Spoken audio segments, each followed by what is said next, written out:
Hi hello வணக்கம் welcome back to my channel.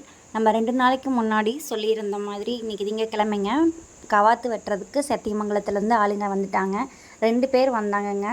சூப்பராக வெட்டி கொடுத்துட்டாங்க இன்றைக்கி. அதோட விலாக் தான் உங்களுக்கு இன்றைக்கி பார்க்க போகிறோம். அதுக்கு முன்னாடி வீடியோ சப்ஸ்கிரைப் பண்ணாதவங்க சப்ஸ்கிரைப் பண்ணிக்கோங்க. வீடியோ பிடிச்சிருந்தா லைக் பண்ணி கமெண்டில் ஹாய்னு சொல்லுங்கள். வாங்க வீடியோக்குள்ளே போகலாம்.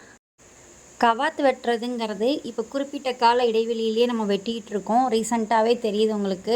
ஆடி மாதம் வெட்டினோம், அதுக்கு முன்னாடி மார்கழியில் வெட்டினோம். அந்த மாதிரி குறிப்பிட்ட டைம் வரும்போது முகூர்த்த நேரம் பார்த்து நம்ம கவாத்து வெட்டிகிட்டு இருக்கோம். நான் ஏற்கனவே சொன்ன மாதிரி பூச்சி ரொம்பவே கண்ட்ரோல் பண்ண முடியலைங்க. செம்பேன் அதிகமாகவே இருக்குது. அதை கண்ட்ரோல் பண்ணுறதுக்காக தான் பேசாமல் கவாத்தே வெட்டிடலாம். இப்போ பார்த்திங்கன்னா புரட்டாசி மாதம் ஆரம்பிக்க போகுது. புரட்டாசி மாதம் கொஞ்சம் விலையுமே கம்மியாக தான் இருக்கும். பூ விற்கிறதுமே கொஞ்சம் கம்மியாக தாங்க இருக்கும். முகூர்த்தம் அவ்வளோவா இருக்காது. ஐப்பசி கார்த்திகையில் நல்லாயிருக்கும். நம்ம இப்போ இந்த இதை வெட்டாமல் விட்டுட்டோம் அப்படின்னா ஐப்பசி கார்த்திகையில் நமக்கு பூ இல்லாமல் போகும். அப்போ செடியை வெட்டிக்கிட்டு இருக்கணும் முகூர்த்த டைமில். அதனால் இப்போயே வெட்டி விட்டால் அந்த ஐப்பசி கார்த்திகை முகூர்த்தத்துக்கு நம்ம கொஞ்சம் ஏர்ன் பண்ணிக்கலாம் அப்படிங்கிற பிளானில் தான் நாங்கள் இதை வெட்ட ஆரம்பிச்சிட்டோம். கவாத்து வெட்டுறதுக்கு நாங்கள் மிஷினும் வாங்கி ட்ரை பண்ணிட்டோம். நாங்களும் அருவா வாங்கிலாம் ட்ரை பண்ணிட்டோங்க. ஆனால் இவ்வளோ செடியை நாங்கள் வெட்டுறப்ப எப்படின்னா ஒரு 2-3 டேஸாவது எடுத்துக்குது. அப்போ டேட் வளர்றது டிஃப்ரெண்ட்டாக வளர ஆரம்பிச்சிருது. ஒன்று தலைய ஆரம்பிச்சிரும், ஒன்று அப்போ தான் வெளியில் வர ஆரம்பிக்கும். அதனால் பேசாமல் ஆளுங்களே விட்டு ஒரே வருஷம் ஒரே நாள்லேயே முடிச்சிட்டோங்க. இதுக்கு உடனே மருந்தடிக்கணும். வெட்டி முடித்த உடனே அடுத்த வேலையை இந்த ஃபுல்லாக க்ளீன் பண்ணிவிட்டு அந்த வேலையை தாங்க ஸ்டார்ட் பண்ணணும்.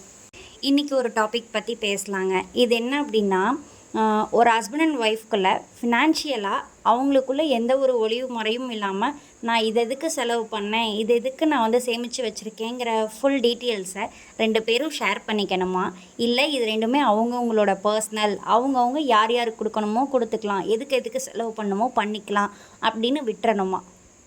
இப்போ நம்ம ரீசெண்ட் டேஸில் கேள்விப்படுற ஒரு விஷயம் பார்த்திங்கன்னா, கல்யாணமாகி வந்த புதுசுலேயே மருமக வீட்டோட வரவு செலவு கணக்கை கேட்குறா. இந்த பணத்தை நீங்கள் எங்கே செலவு பண்ணீங்க, எதுக்கு இவ்வளோ செலவு பண்ணீங்க அப்படின்னு கொஷின் கேட்குறா அப்படின்னு சொல்லி நானும் ஒரு நிறைய பேர்த்துக்கிட்ட இந்த மாதிரி ப்ராப்ளம்ஸ் போயிட்டுருக்கிறத நான் கேள்விப்படுறேன். என்னோடய கொஷின் என்னென்னா, ஏன் கேள்வி கேட்கக்கூடாதா, இல்லை கேள்வி கேட்கணுமா? சப்போஸ் நாளைக்கு ஒரு எமர்ஜென்சி அப்படிங்கிறப்ப நம்ம தான் போய் எல்லாத்துக்கிட்டேயும் கேட்கணுமா? இவங்க எத்தனை இடத்துல கடன் வாங்கி வச்சுருக்காங்க, இல்லை எவ்வளோ சேமித்து வச்சுருக்காங்க, இவங்கக்கிட்ட எவ்வளோ இருக்குங்கிறத இப்போ ஒரு ஒய்ஃபாக நம்ம போய் எல்லாத்துக்கிட்டேயும் கேட்டு தெரிஞ்சுக்கணுமா? இல்லை எல்லோரும் கேள்வி கேட்குற சென்டர் பாயிண்ட்டாக நான் இருப்பேனா? நான் தானே எல்லாத்துக்கும் பதில் சொல்லணும். என்ன ஆச்சு, எவ்வளோ வச்சுருக்கீங்க, என்ன பண்ணியிருக்காங்க அப்படிங்கிறப்ப எமர்ஜென்சி இப்போ நம்ம தான் சொல்லி ஆகணும். ஸோ கேள்வி கேட்கணுமா வேணாமாங்கிறது நானும் இந்த இஷ்யூஸை கடந்து தான் வந்திருக்கேன். நீங்கள் எனக்கு கமெண்டில் சொல்லுங்கள். எனக்கு இதுக்கான சரியான விட இது வரைக்கும் தெரிலைங்க. பெரியவங்கக்கிட்ட கேட்டாலும் எனக்கு இது இப்போ 60 வயசு ஆயிடுச்சு, இது வரைக்கும் என்னோடய ஹஸ்பண்ட் எவ்வளோ சம்பாதிக்கிறாருன்னு கூட தெரில. நமக்கு தேவையானதை வீட்டுக்கு வாங்கிட்டு போடுறாங்கல்ல, இதை விட உனக்கு என்ன வேணும் அப்படின்னும் கேட்குற ஒரு பக்கம் இருக்குது. இன்னொரு பக்கம் நாங்கள் 2 பேருமே பார்த்தா செலவு பண்ணுவோம், வேணுங்கிறப்ப சேமித்து வைப்போம், வேணுங்கிறத நாங்கள் ஹாப்பியாக லைஃப்பை என்ஜாய் பண்ணுறோம் அப்படின்னு சொல்கிற பக்கமும் இருக்குது. நம்ம அதில் எந்த பக்கத்தை கடந்து போகிறோம் அப்படிங்கிறது தான் இருக்குது. இந்த மாதிரி ப்ராப்ளத்தை நீங்களும் ஃபேஸ் பண்ணியிருக்கீங்களா, பண்ணலையா, இல்லை பண்ணியிருந்தீங்கன்னா எப்படி ஹேண்டில் பண்ணியிருக்கீங்க அப்படிங்கிறதையும் சொல்லுங்கள், நானும் தெரிஞ்சுக்கிறேன்.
கவாத்து வெட்டிட்டு ஃபுல்லாக க்ளீன் பண்ணிவிட்டு மருந்தடிக்கிற வேலை, உரம் போடுற வேலையெல்லாம் இருக்குங்க. முடிஞ்ச அளவுக்கு நான் அடுத்த வீடியோவில் அதை அப்டேட் பண்ணுறேன். உங்களுக்கு இன்னும் மல்லிகைப்பூ டீட்டெயில்ஸ் பற்றி தெரிஞ்சுக்கணும் அப்படின்னா நான் என்னோடய ப்ளேலிஸ்ட்டில் மல்லிகைப்பூ டீட்டெயில்ஸ்னே தனியாக ப்ளேலிஸ்ட் இருக்குது. அதில் ஓப்பன் பண்ணி பாருங்கள். செம்பேன் முக்குப்புழுக்கெலாம் நாங்கள் என்ன மருந்து அடித்தோங்கிறதையும் அதில் சொல்லியிருக்கேன். இந்த வீடியோ பிடிச்சிருந்தா லைக் பண்ணுங்கள், கமெண்ட் பண்ணுங்கள், ஷேர் பண்ணுங்கள். எங்கள் சேனலுக்கு சப்போர்ட் பண்ணி சப்ஸ்கிரைப் பண்ணுங்கள். தொடர்ந்து வீடியோவை பாருங்கள். தேங்க்யூ ஃபார் வாட்சிங்.